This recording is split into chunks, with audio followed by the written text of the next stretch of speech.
ওম শ্রী গণপতায় নমঃ, ওম শ্রী গণপতায় নমঃ। শুভাশুভ কর্ম ওম যখন বিষ্ণু, ওম বিষ্ণু, ওম শুভাশুভ বিষ্ণু। ফল দান করে, তখন ঈশ্বরকে ডাকবার দরকার কি? বালানন্দ বলছেন, এর সহজ উত্তর হলো এই যে ঈশ্বরকে ডাকাও তো শুভ কর্ম।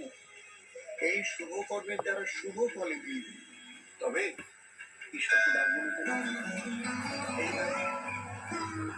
শ্রী জগন্নাথ বসুর সঙ্গে কালী কথা, শুধুমাত্র 98.3 ম্যাচিতে।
ওম শান্তি, ওম শান্তি, ওম শান্তি।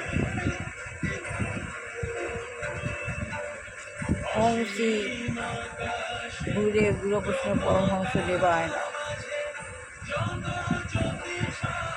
গীতাই গুরু।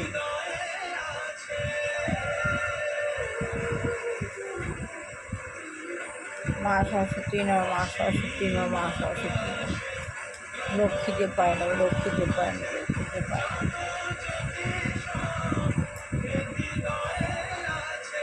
ব্রহ্ম মুহূর্তে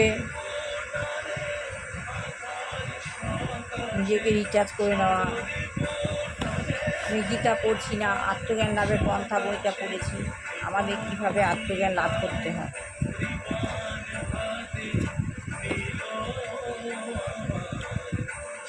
তাহলে ভগবান আমাদের সবসময় ভগবানের সঙ্গে, কৃষ্ণ প্রভুপাদের সঙ্গে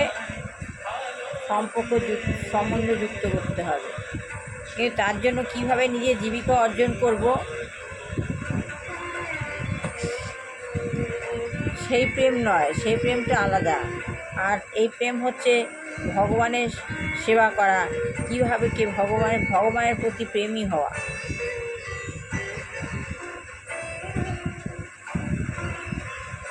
আমরা আমাদের দৈনন্দিন জীবনে অন্ন বস্ত্রের জন্য আমরা কৃষ্ণকে বিরক্ত করব। আমরা সবসময় দৈনন্দিন বস্ত্র জীবনের জন্য কৃষ্ণকে বিরক্ত করব না। তিনি তো এমনিতেই সেগুলি দিয়ে দিয়েছেন আমাদের। প্রকৃত ধর্ম হচ্ছে কিভাবে তাকে ভালোবাসতে হয়। আমাদের ধর্ম হচ্ছে কীভাবে ভগবানকে ভালোবাসতে হবে। ভগবদ্গীতাতে বলা হয়েছে, পুংস পুরো ধর্ম জ্যোতি ভক্তির অধক্ষতে।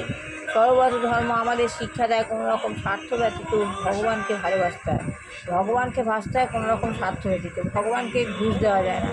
বলো ভগবান তুমি আমাকে এটা দাও, আমাকে তবে আমি তোমাকে এত টাকা পুজো দেবো।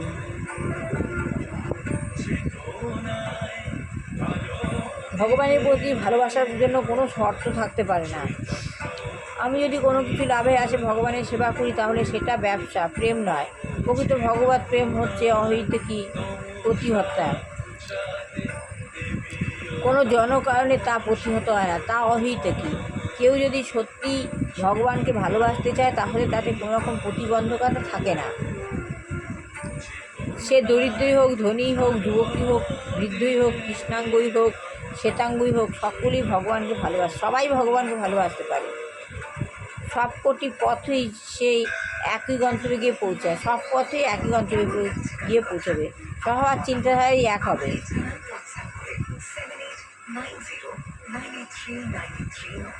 আসতে থাকুন।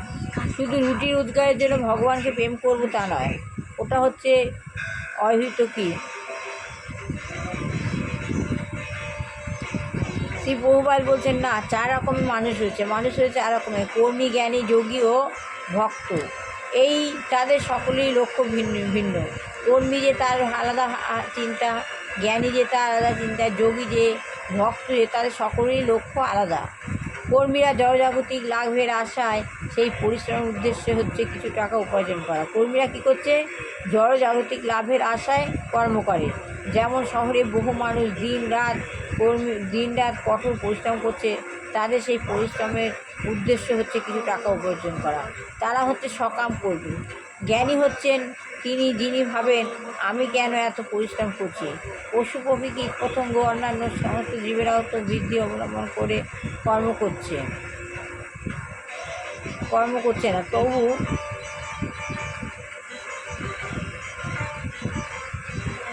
তারাও তো খাবার পাচ্ছে। জ্ঞানীভাবে পশু পাখিরাও তো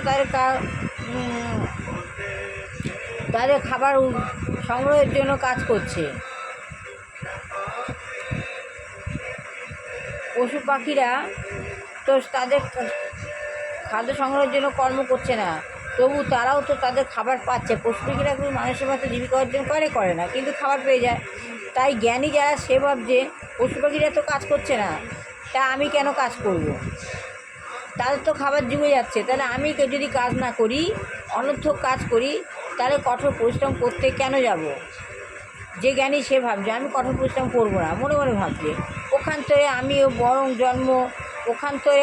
বরং জন্ম মৃত্যু জরা ব্যাধি সমন্বিত আমার সমস্যাগুলি সমাধান করব।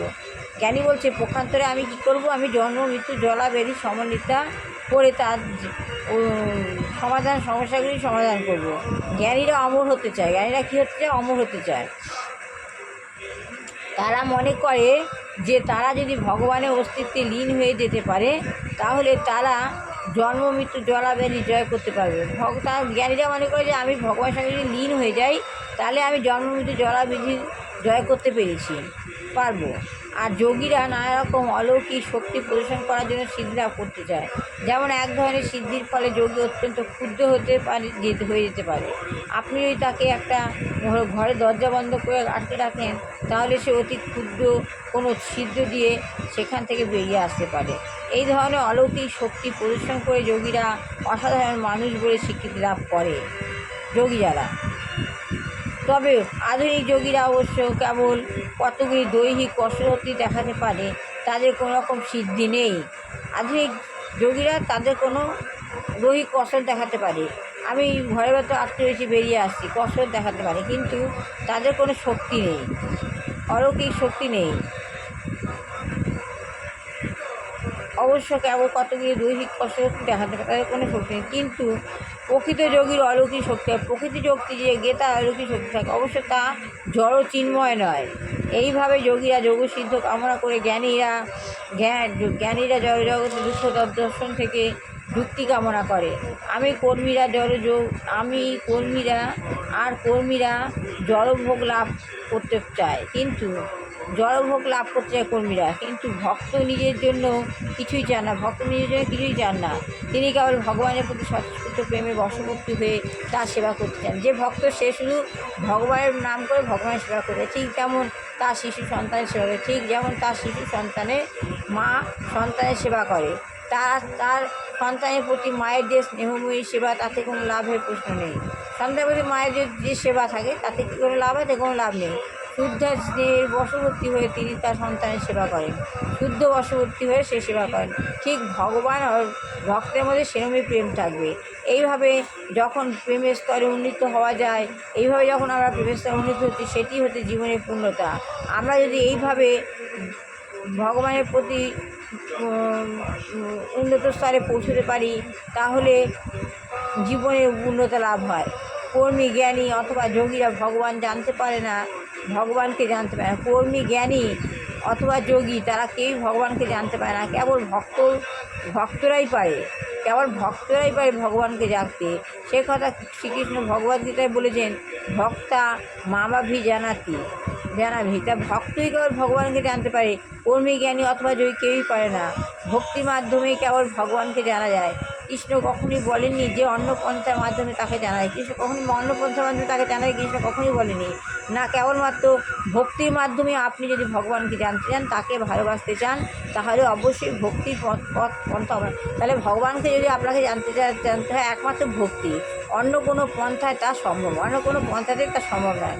সেই পথে মানুষের কীভাবে পরিবর্তন হয় সেটা আমি আগেরকাল জানাবো, যে ভক্তি হতে গেলে ভগবানবাদী ভক্তি হতে গেলে কীভাবে পরিবর্তন আসে। এরপরে আমি আবার আত্মজ্ঞান লাভের পন্থা বইটি শেষ করলাম। পড়া ভালো লাগলে লাইক শেয়ার কমেন্ট অবশ্যই করবেন। আগামীকাল আবার করব কীভাবে মানুষের মধ্যে ভক্তি, ভগবান ভক্তের মধ্যে যে ভক্তি আসে, সেই ভক্তিটা কী ধরনভাবে পরিবর্তন হয়, এই পরিবর্তনটা কালকে পড়ে শোনাবো। এই বলে আমি গীতা পড়া শেষ করব, আত্মজ্ঞান লাভের পন্থা পড়া বইটা শেষ করলাম।